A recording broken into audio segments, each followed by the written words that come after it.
Fala galera, estamos com mais uma questãozinha de conservação.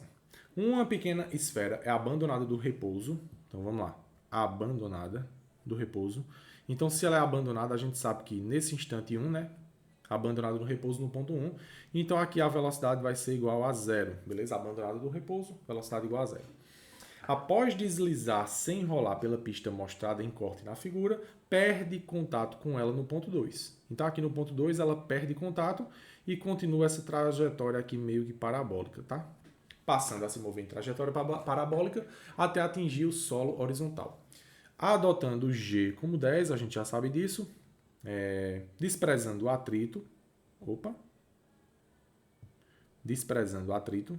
Se a gente pode desprezar o atrito, então isso significa que a gente vai trabalhar com a conservação da energia mecânica, tá? Energia mecânica no ponto 1 é igual a energia mecânica no ponto... Tá, vamos lá. Como é que eu sei, então, se eu vou trabalhar... Tem vários pontos aqui, né? Como é que eu sei se eu vou trabalhar com energia no ponto 1, no ponto 2, no ponto 3, no solo? Vamos lá, gente.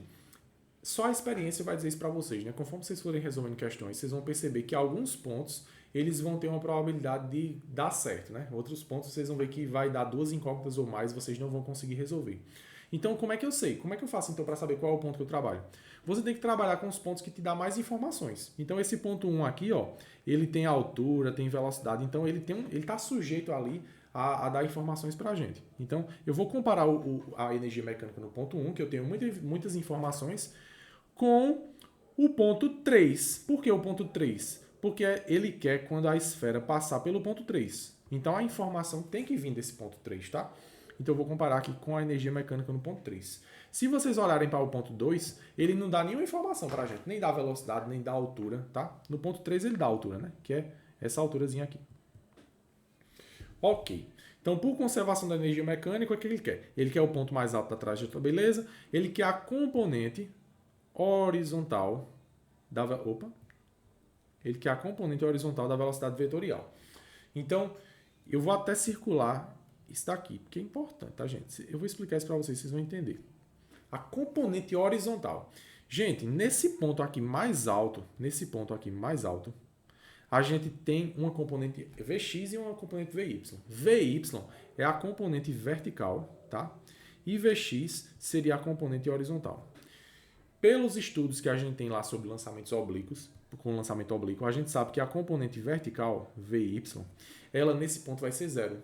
Não existe componente Vy, tá? Então eu não poderia nem representar o vetor aqui, porque não existe esse vetor Vy, é igual a zero.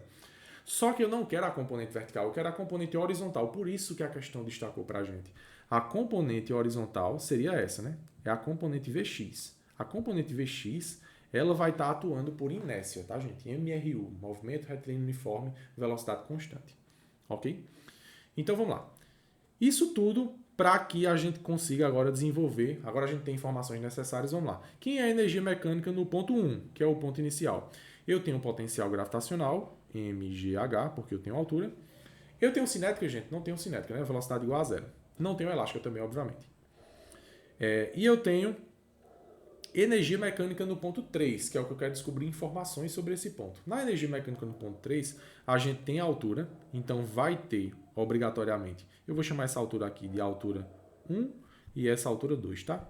Mas, quem mais eu tenho aqui além de potencial gravitacional? Eu tenho cinética também, né? Eu vou ter Vx. Então, se eu tenho cinética, eu tenho mv ao quadrado sobre 2. Tranquilo, gente? O m aqui eu posso cortar porque está em todos os termos. E aí a gente vai ficar com quem? G é igual a 10, substituindo os valores. H1, H1, ele dá na questão que é 1,8. Tá? Vou até botar de laranja aqui. As alturas eu gosto de botar de laranja. 1,8 igual a G, que é 10. Quem é a altura 2, gente? A altura 2 é 1,6, tá? É a altura no ponto, não é nem 2. Olha só que mancada. É no ponto 3. Tá? A altura no ponto 1 e a altura no ponto 3. A altura no ponto 3 é 1,6 mais V ao quadrado. Esse V vai ser a componente Vx, tá? Vx ao quadrado sobre 2. Beleza? Então vamos lá, vamos trabalhar isso aqui. 10 vezes 1,8 dá 18. 10 vezes 1,6 dá 16, mais a componente horizontal ao quadrado sobre 2. Vou trazer isso para cá para a gente finalizar. Vai ficar 18 menos 16, que vai ficar 2. igual a V horizontal, que é a Vx, sobre 2. Beleza? Portanto, a nossa Vx, vou botar aqui, Vx vai ser igual a 2 vezes 2, 4, e a raiz de 4 dá 2. 2 metros por segundo. Essa é a nossa resposta final. Então, a componente Vx seria a componente horizontal, vai ser 2 metros por segundo, e a componente Vy não existe, né? Mas ele quer a Vx. Então, se ele quer a Vx, 2 metros por segundo. Valeu, gente!